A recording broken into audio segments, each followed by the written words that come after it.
Good evening, everyone. I am Heather Petrie. Thank you for joining us tonight for our FSHP Medication Safety Journal Club.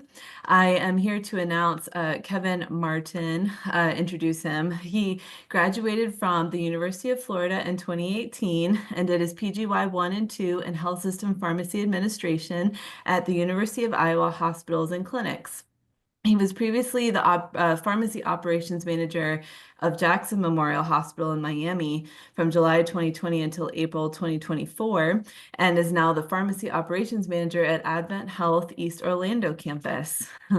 He has been involved with FSHP Med Safety Forum for the past couple years and is currently the team leader for the webinar and journal subgroup. So tonight he will be leading us through two journal clubs related to medication history, and we look forward to some great discussion related to your facilities as well. So I'll hand it over to Kevin. Thank you. Right. Thank you, Heather, for that great introduction. Medication histories are a great topic and great concern when it comes to medication safety. And so I'm really excited to go over these two journal articles. If you had a chance to read these journal articles before, great. But if not, I'll do a pretty well detailed review of the journal articles in order to give everyone some background and information about them and hopefully stir up some great discussion.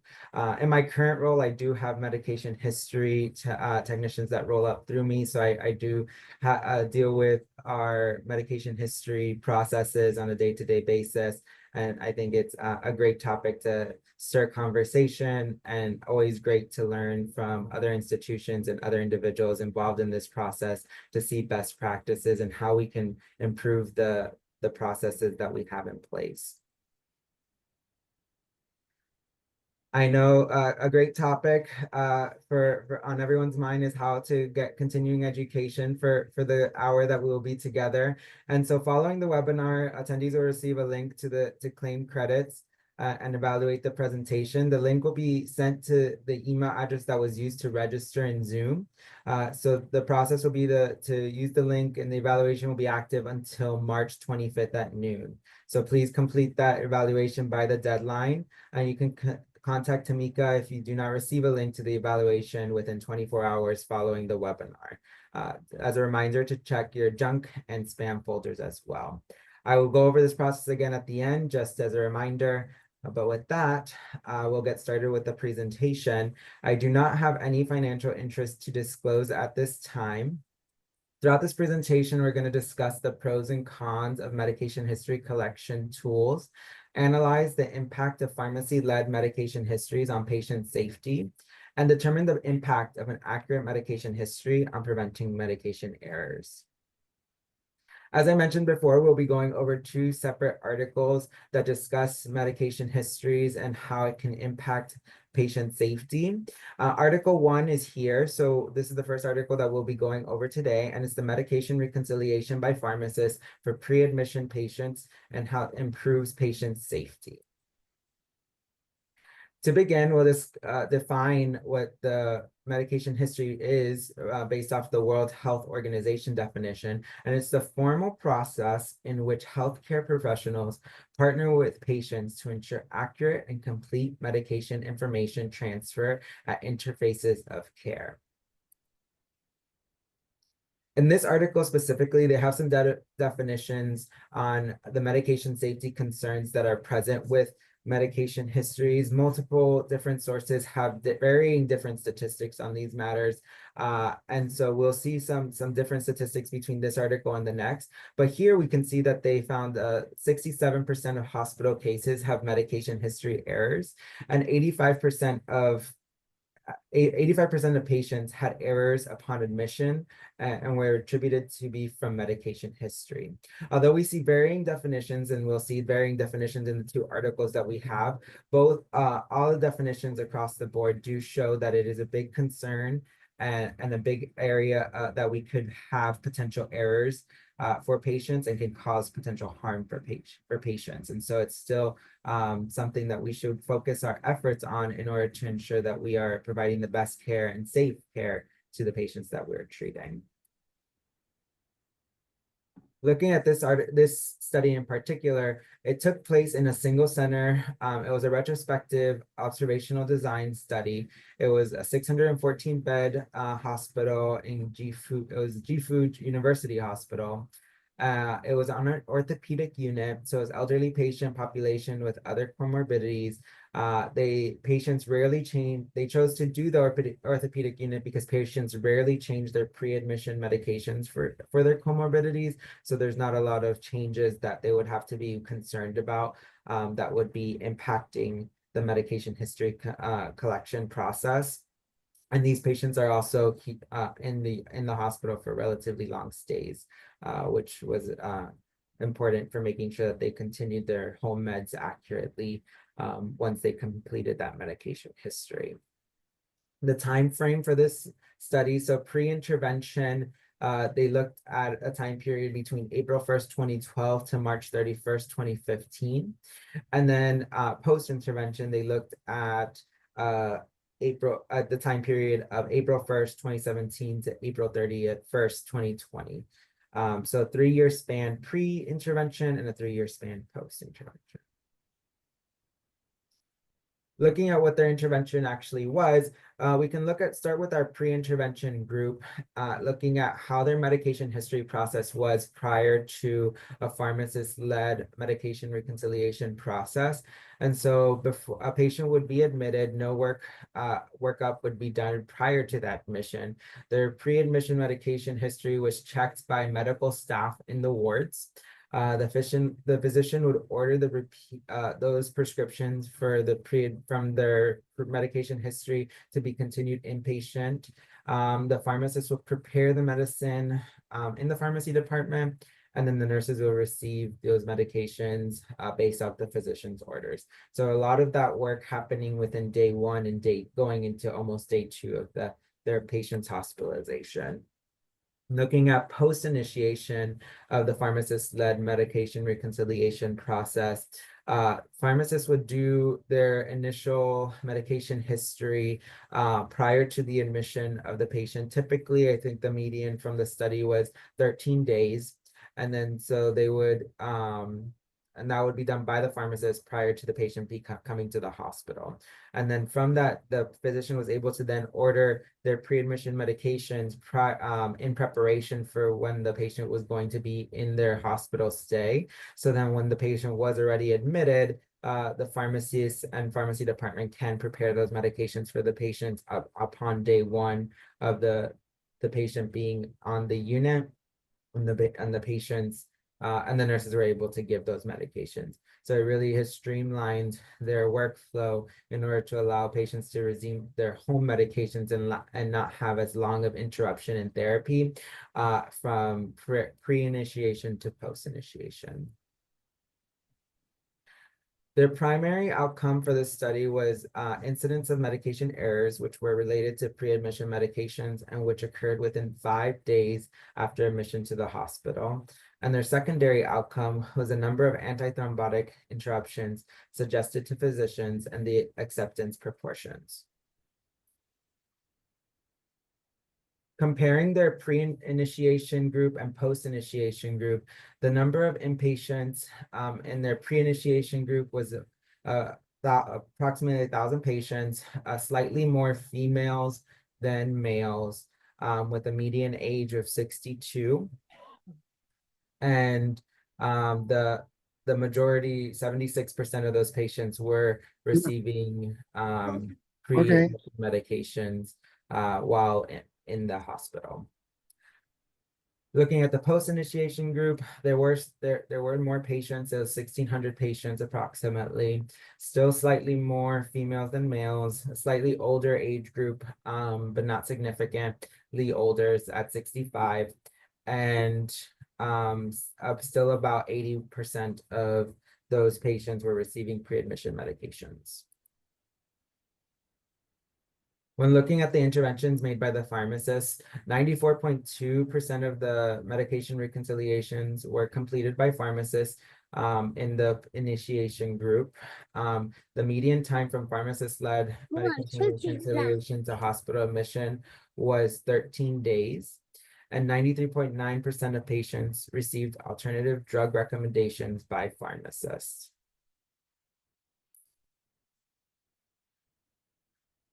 Looking at diving into their secondary outcome of antithrombotic therapy, although this is a smaller subset of patients, still a very important topic to discuss, knowing that antithrombotic therapy can has a high risk of harm if given inappropriately or not held appropriately prior to a procedure.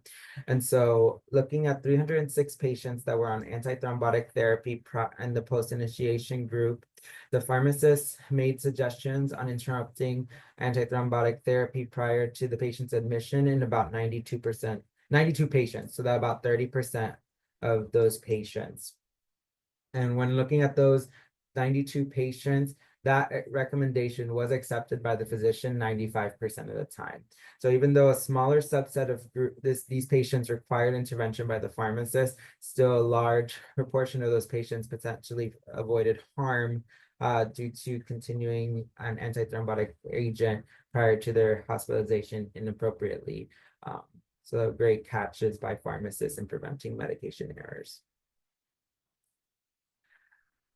Looking at medication errors in particular, pre and post intervention, one thing to note prior to going into this table is that the amount of medication errors is the total number in both pre and post group are low because it really depended on individuals reporting these errors. So although the proportion of medication errors going from the total in the pre-intervention group to from 19 to 14, they did find that the pharmacist-led medication reconciliation prior to admission did have a statistically significant reduction in their medication errors, even with a small reduction in the amount of errors reported. Looking at the amount of errors caused by a healthcare professional, that's probably the biggest drop, from 18 in the pre-intervention group to the post-intervention group being 11.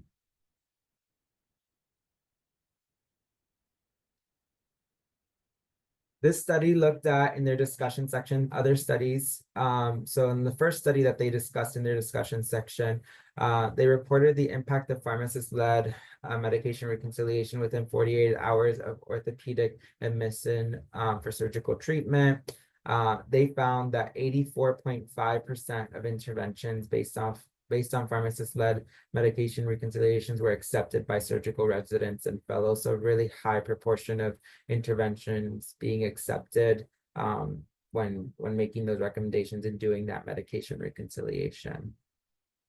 The other study, Carter et al., looked at prospective cohort study. It was a prospective cohort study of adult patients admitted to the emergency department. The pharmacist-led medication reconciliation was conducted prior to preparation of a physician admission order. The findings indicated that serious errors occurred at similar proportions in the intervention and control group.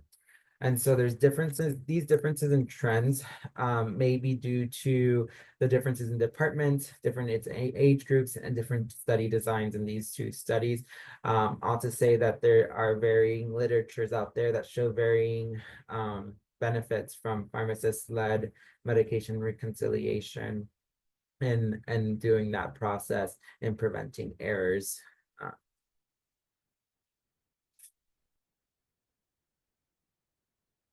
Limitations from this study. So it was a retrospective design. It was the staffing didn't really cover the changes in staffing fully pre and post initiation of the study. So it's not clear if there was differences in amounts of nurses and physicians that could also have been other factors that could have reduced the amount of medication errors reported. Error reporting was all based off of individual reports. So if individuals were not reporting all the errors that they're finding or issued instances where there were errors, then there could be not as much information or could lead to us not potentially catching as many errors in either group. And then it only reviewed patients for one unit, like we saw in Carter, all the benefits in the emergency department in that study were not proven, and it showed that errors were happening at a similar rate when a pharmacist was conducting the medication reconciliation as when they were not. And so it would be interesting to see if this would have been something that would have translated to other departments in that hospital, or if it was mostly beneficial in that orthopedic unit due to the factors that we discussed of why they chose that orthopedic unit. And so I do have an assessment question here from that study. So what are some of the major limitations for this study? Select all that apply. A, retrospective design. B, only looked at patients in one unit. C, large sample size. D, pharmacist intervention was prior to admission. And so let's give some time to.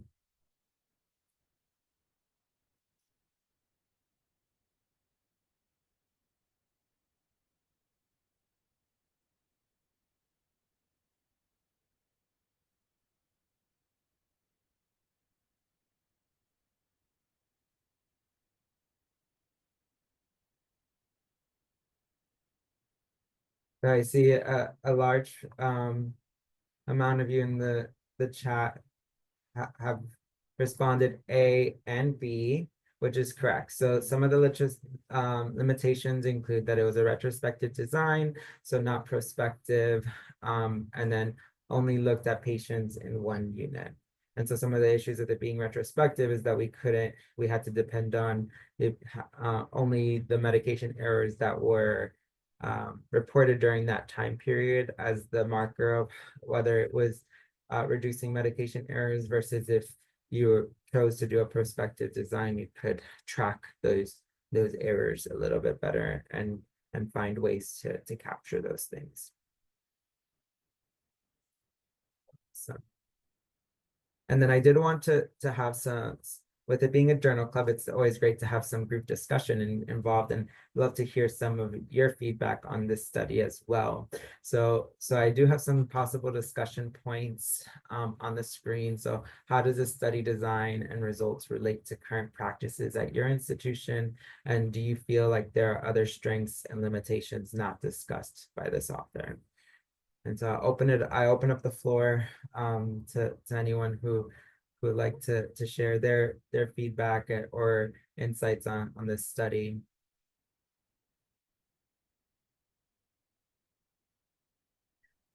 Kevin, I think that was a really good review of the article. And as you talked about quite a bit there, med errors are often underreported in a lot of institutions. Like in this, study, they're looking for errors because they're looking at med recs, to see if it was done appropriately or not. But you're right. Like in a lot of places, serious events will be reported typically, but often like the mild to moderate events are sometimes not reported. So I thought that was a very important point to remember for everyone. For sure. I agree.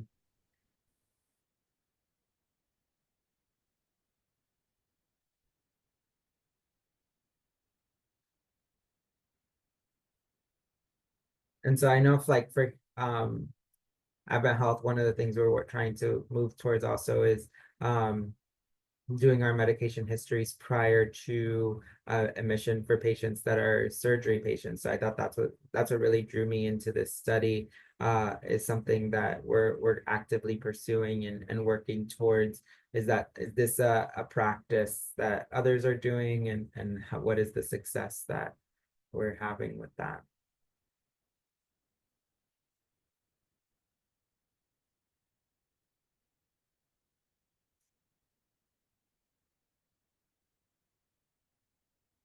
And you can feel free to type something in the chat too if you don't want to go off mute.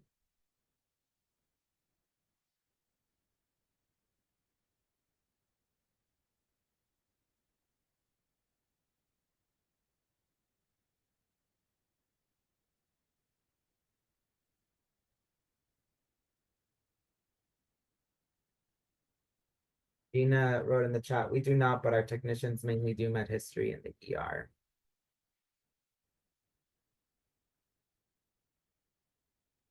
I think that's common at a lot of places, actually. Yeah. Yeah, I agree. Yeah, our Dorothy said the same. We do the same. We have a med history team. Our hospital is the same as well. Yeah, so I think that's probably pretty common. Our med history technicians, yeah, try to capture patients in the ED. And then if they miss that person while they're in the ED, going to the floor to capture those that may have been missed. But it'd be interesting to see, especially doing it prior to admission in those cases. Patients have those medications on hand at home, can easily recall what they're taking. So might be great in making it easy to get that collection. We have some other comments. So prior to retiring from TOC, our ER department had done the bulk. Then we had a floor pharmacist visit 2 patients per day, and TOC did about 4 per day. That's good. Pre-op admitting does med history for planned surgery patients. And then our med rec and med histories are collected by technicians. I wonder how they use pharmacists would change outcomes/quality. And somebody else wrote that our pre-op med recs are done by RNs on the phone. Yeah, so it'd be interesting to see the pre-op med history collection done by pharmacy staff versus a nurse to see if how that can impact outcomes and the accuracy of those medication histories, if they're relatively the same or if pharmacy would have less discrepancies with those.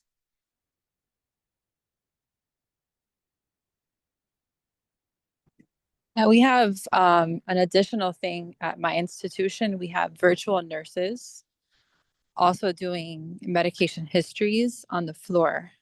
So we find that sometimes virtual nurses do the medication histories on the floor, but then sometimes they don't realize that the pharmacist or the pharmacy staff had already done it. So for us, sometimes there's discrepancies with that. Michelle, are the virtual nurses like contracted through the hospital or are they like remote but part of your hospital? No, contracted. Okay. Yeah, I've heard of that service. Yeah. But which sounds great, but then like you were saying there's discrepancies if the pharmacy's already done it, you know. Right? Or they don't realize that pharmacy's already done it and they Yeah. don't. Yeah, yeah. And the other thing is too that we encounter too is on the other side with reconciliation. So we can have like a perfect med rec, right? Our med history, but then that's being done like after the physician has reconciled like maybe like a previous admissions medications, and then the wrong ones go through, and then you have this like perfect med history that hasn't been touched, and there really isn't a mechanism to alert the physician really that there's that kind of discrepancy, like unless you're kind of looking at it from as a floor pharmacist and you catch that. It's not like an automated thing that says, hey, for this admission you don't have a med rec, or you did it like before, you reconciled before you did a med history, or the med history was in for this admission. Oh If yeah, I'm making totally. sense. Yeah. Yeah, that's something that we encounter too. And then what happens is that when our med history technician does the med history, they're finding there's discrepancies of what has already been reconciled inpatient, and then they'll get an alert to like alert them that the medications have already been reconciled by the provider. And so our workflow is that once they get that alert, they open an intervention with handoff subtype to the pharmacist. So that way the pharmacist can reach out to the provider and let them know of the changes from the home med based off of what has been reconciled, but definitely still happens. What EHR do you have? We use Epic. Oh, of course you do. Okay.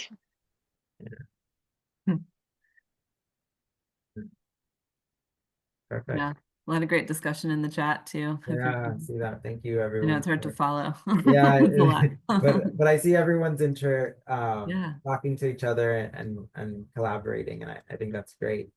So really great discussion, and I think it sparked some good conversation. So thank you, everyone, for your participation on this discussion session. We will have another discussion session at the end as well, as after we go over Article 2. So with that, I can get started with our second review of the second article we're going to go over today. And so this was the impact of a patient risk scoring tool pilot on prioritization of pharmacy conducted medication histories. This article also showed a defined problem on how medication histories can impact patient care. And so what they showed or found in their initial assessment was that 50 to 70% of patients had a discrepancy on their medication history. These discrepancies have the potential to cause patient harm and can cause readmissions and increased length of stay. Previous studies have found that medication errors may be higher in elderly patients or patients with certain comorbidities.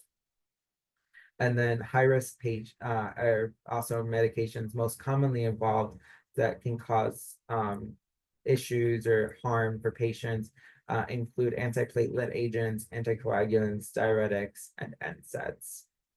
So really patients that might be on higher risk medications.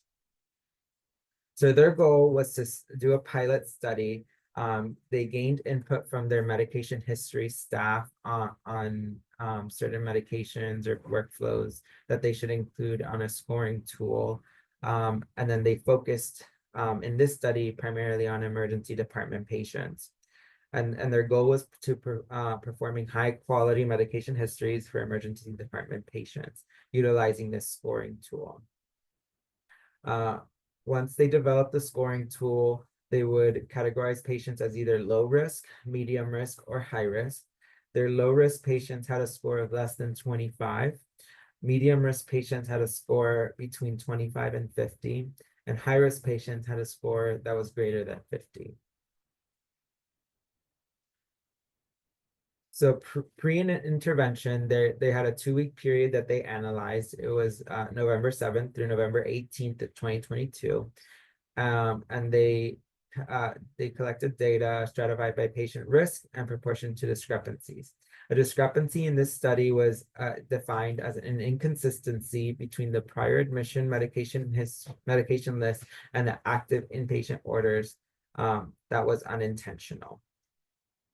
So the scoring, then they moved towards their implementation phase.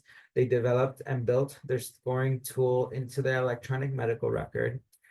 Education was provided to discuss the tool and workflow with the staff, and a washout period was put in place in order to account for staff learning and getting used to this new workflow.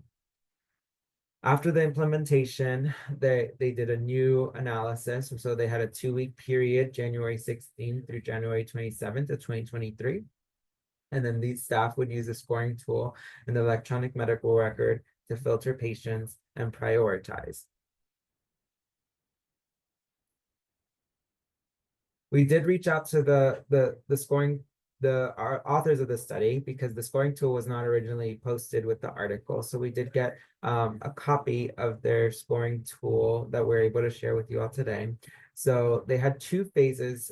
So once they implemented their scoring tool, they did get more input from their medication history staff as well as their pharmacy staff, and developed added more scoring points to their tool, but this was their initial rolled out scoring tool. So patients would get if they were on high risk prior to admission medications, such as oral anticoagulants, insulin, pulmonary arterial hypertension medications, transplant medications, medicated patches or pumps, they would get 5 points per medication class. If the patient's length of stay was greater than 24 hours without a prior to admit medication review, they would get 10 points. Patients aged between 65 If they're older than 65, they get 1 point, and if they are older than 80, they got 3 points. If they had any of these disease states, active congestive heart failure, chronic obstructive pulmonary disease, or diabetes, they would get 1 point per disease. If they had a non-formulary or unknown prior to admit medication, they would get 1 point per medication. And then if they had greater than 5 prior to admission medications, they would get 1 point per PTA medication, one greater than 5.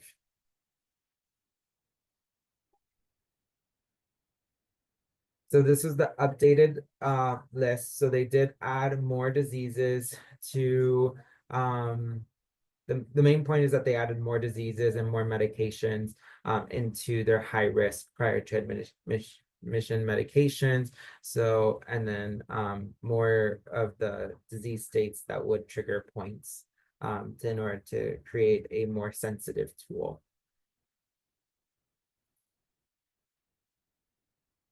So looking at pre and post pilot analysis, this is a review of the amount of medication histories completed pre-intervention and then post-intervention. The dark blue is the amount of medication histories or percentage of medication histories that were completed for low-risk patients. So those are patients that scored less than 25 on the scoring tool. The light blue is the amount of medication histories that were completed on patients that were medium risk. And so those are patients that were between 25 and 50 on the scoring tool. And the gray is the amount of patients that scored as high risk based off of the scoring from the scoring tool. And so that's depicted here in gray. So what we can see in the pre-intervention group, they had 1,293 admissions in that time period, in that 2-week time period, and their med history team completed 457 medication histories in that time. Looking at the majority of those, about 90% of those medication histories were done in the low risk population, with less than 1% of patients being high risk. Looking at the post-intervention group, they had slightly more admissions, so 1,322 admissions in that 2-week time period. And their med histories they completed in that time were 392. So they did complete less medication histories in that time period. And we'll talk about that a little bit as we go down.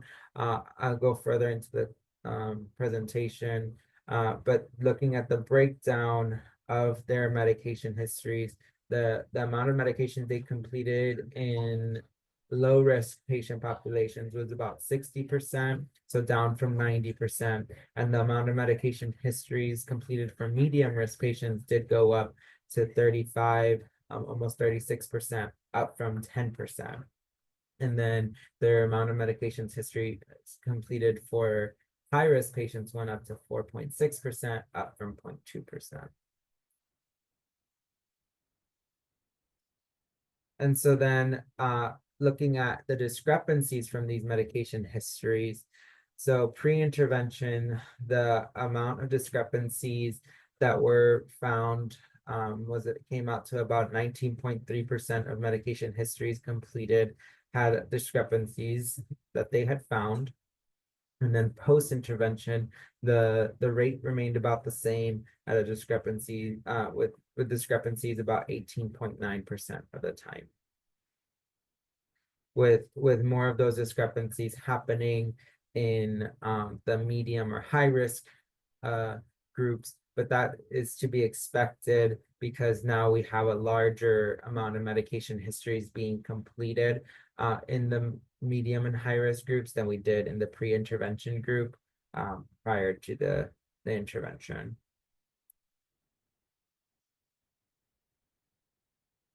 So this study provided staff a standardized method for identifying high-risk patients.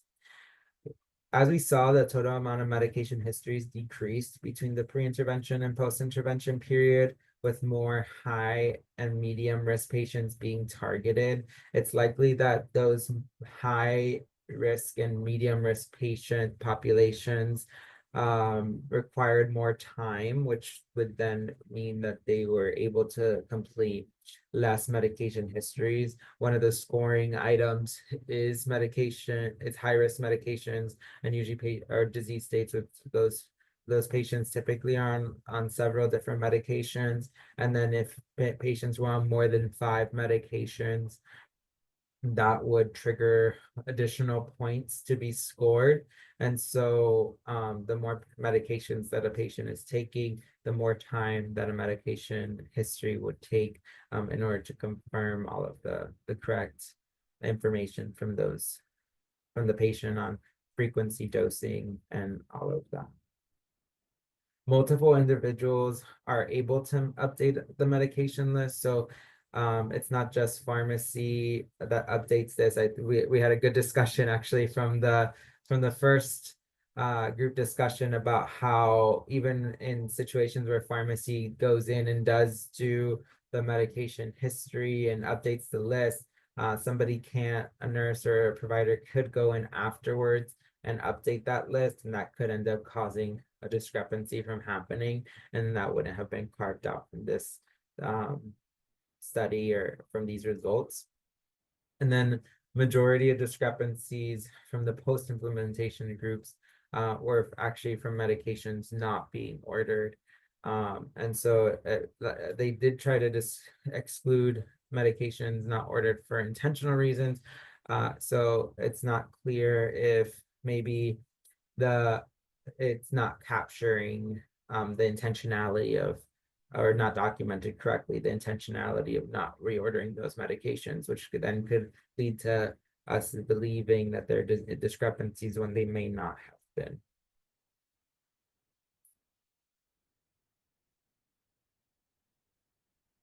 There are several discussed limitations to the scoring tool. One of the main ones that they talked about was the fact that the tool was not validated. It was created from anecdotally from their staff and their input, and so it wasn't something that necessarily could be validated and used in other institutions without first testing that concept, because they did not use any other form of validation tool. So this impacts the true risk assessment that they did. The criteria was really based off of that institution's experiences. So if they had a specific patient population that they do not see there, that would be high risk, that another institution would see, they may not have it as part of their scoring, or vice versa. And so it's important to validate that in making a similar tool if we're going forward with doing that, in order to ensure that you're capturing your high risk populations and high risk medications that you're seeing at your institution, to ensure that you're not missing certain patient groups.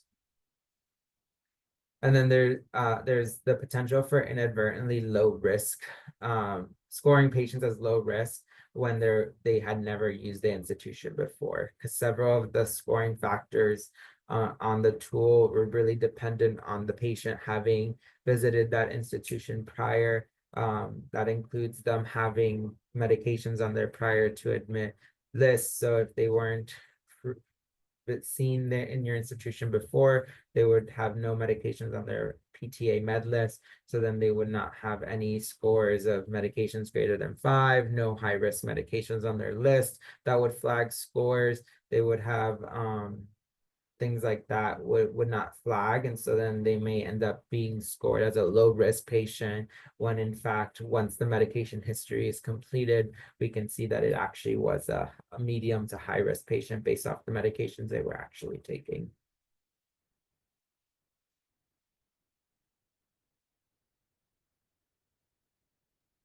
And so that brings us to our next assessment question. Which of these would not score additional points on the scoring tool used in this study?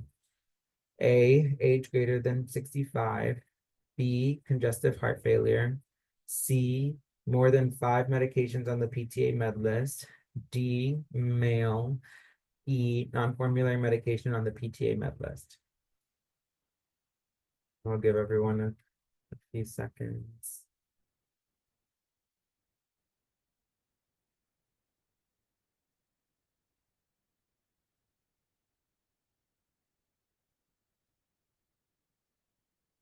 So I think it's pretty unanimous on the chat. The answer is D. So based off of the scoring tool that they developed, the patient's sex was not a factor in determining or impacting the patient's score. However, their age did play a role, with their age greater than 65 adding 1 point. Congestive heart failure being one of the disease states that was considered to be high risk in their scoring tool. Any medication greater, when the patient had more than 5, would score 1 additional point per medication greater than 5. And then if a non-formulary medication was on their medication list, or an unknown medication was on their PTA med list, it would also score 1 additional point per medication that was unknown. So awesome job.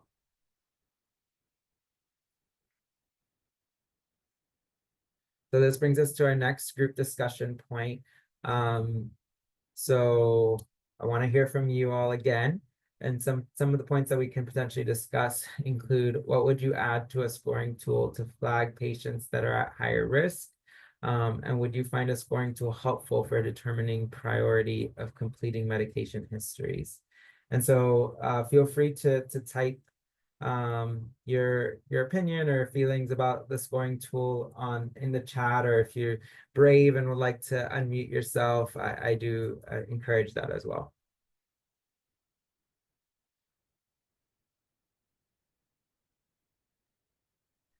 Kevin, a couple of things that I was thinking of was possibly patients with memory issues. They may not be able to, may not have a list, or may not be able to tell you like what medications they're on. And also like polypharmacy patients.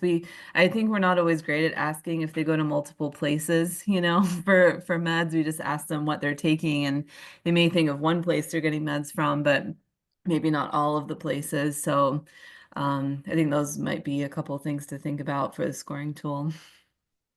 For sure. I know that's the constant like education point from for our technicians, is like top 100 meds, and which medications are in the same class, like beta blockers if they're on their PTA med list, on carvedilol and metoprolol. Like we should be asking for clarification on that, or if they're we've had like duplicate statins before on our PTA med list. So yeah, definitely if there's a way to capture that into a scoring tool and add points for that, and that way it would highlight it for a med history technician that was also doing the med history. One thing that I don't know, which would be interesting to know, is if it was face up why they were scoring so high too. I think they probably did see what they were getting points for, but then that way they can see that, yes, this patient has duplicates on their PTA med list, and then they can clarify that. It's a good point. Yeah. Yeah, that's a really good.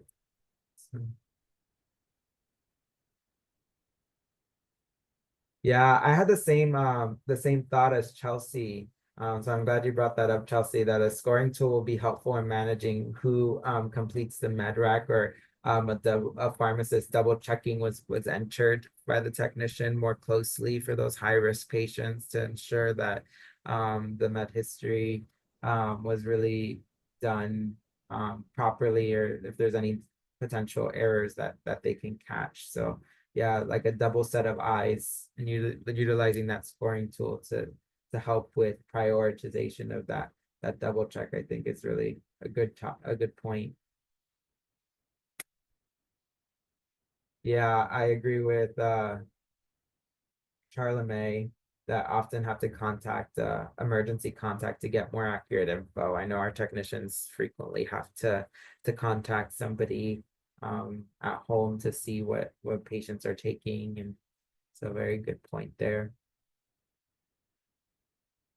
Yeah, Amy posted in the chat, poor compliance if they haven't gotten their refills regularly on time.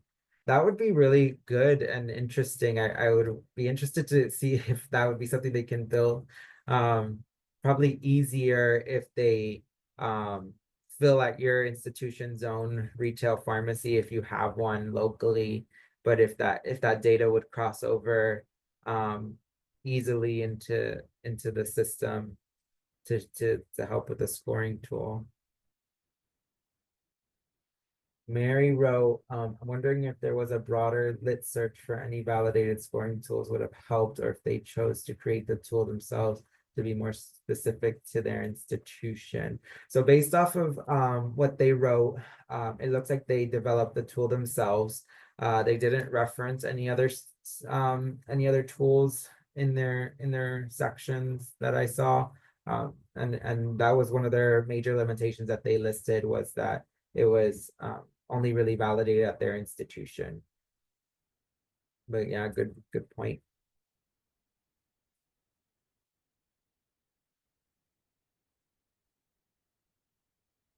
Another conversation. I think this has all been really, really good information.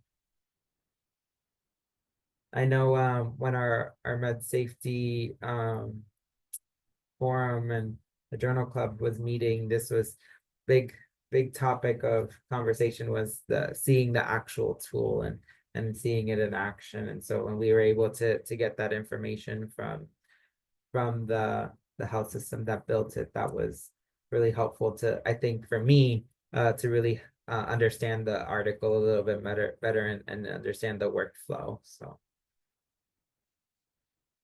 So National Transitions of Care Coalition has good compendium of studies trying to do the same thing for MedRec and Med History and transitions of care. Awesome.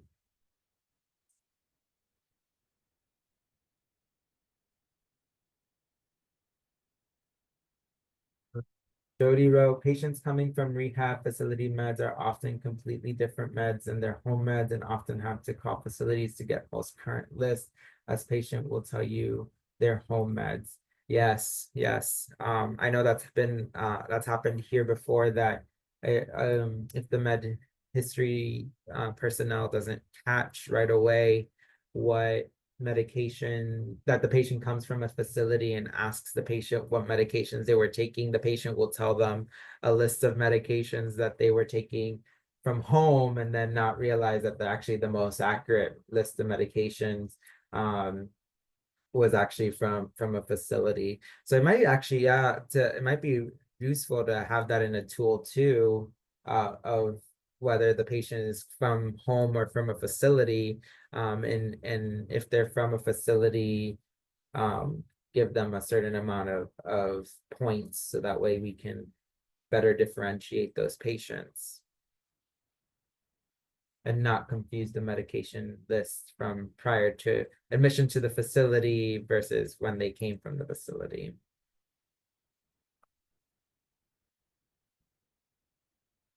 Well, this has all been really great discussion. I appreciate everyone's participation. Would patient inform you of medication prescribed but not taking due to affordability, which affects readmission? Yes. And so I think that's why I think going back to somebody's comment from before of being able to score for compliance would be really helpful, because what I've seen is that sometimes they know what they should be taking, and they'll list the medications that they're supposed to be on, but they may not be on not be able to afford those medications, or they were recently prescribed something. They were recently admitted for something, prescribed a high cost medication, like Eliquis or something. They aren't able to afford it. Their insurance doesn't cover it. Several different factors. They get discharged, and then they end up bouncing back. And that's something I actually I had proposed to our clinical manager recently on an MUE topic, because I would like to gain a better understanding on how many of those patients are potentially bouncing back, and whether that's something we should be checking a little closer, especially if it's a new start high-risk medication. Kevin, I've been working with my transitions of care group, kind of case managers, to see that they're trying to categorize like which patients are coming back likely due to a medication related issue, so that we can try to figure out like out of our readmissions how many are coming back due to a medicate, maybe they can't afford it or they're just not taking it or it's not working for them or something. So Or they had a side effect. yeah, exactly. Something related to it. So, I know that's probably hard to do on a large scale at a big system, but being at a smaller hospital, they're kind of able to tally that a little bit easier. But I'm sure there's ways to do that in bigger systems too. It just takes a little more effort to get Yeah. that figured out. And sometimes it's so multifaceted. So it might Yeah, not be the exact reason why they're back, but it could have been a factor. that's right. So capturing that sometimes can be missed. Hmm. But awesome, awesome conversation and great discussion. Thank you everyone for contributing in the chat and for unmuting yourself and speaking as well. I think we learn and grow from these conversations and are able to see some other practices and get some insight and stir up some great conversation. So here are the references. Thank you all and have a great rest of your Tuesday.